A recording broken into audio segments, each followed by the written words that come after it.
Video last దాకా చూడండి. Subscribe అయింది. రవ్వ ఎంచుకొని రెడీ పెట్టుకున్నాం. ఉప్పు పోసుకున్నందుకు దీనికి కావాల్సిన ఐటెంలు రెడీ ఉన్నాయి.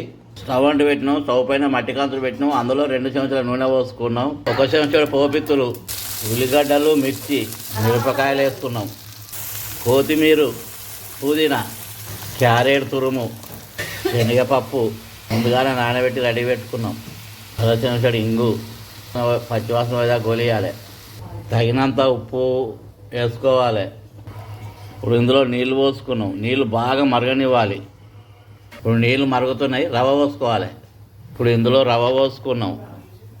దీన్ని కలపాలి ఉండలు కట్టకుండా. మొత్తం కలుపుతూ ఉండాలి ఉండలు కట్టకుండా. ఉప్మా రెడీ అయింది. స్టవ్ ఆఫ్ చేయాలి, దించుకోవాలి.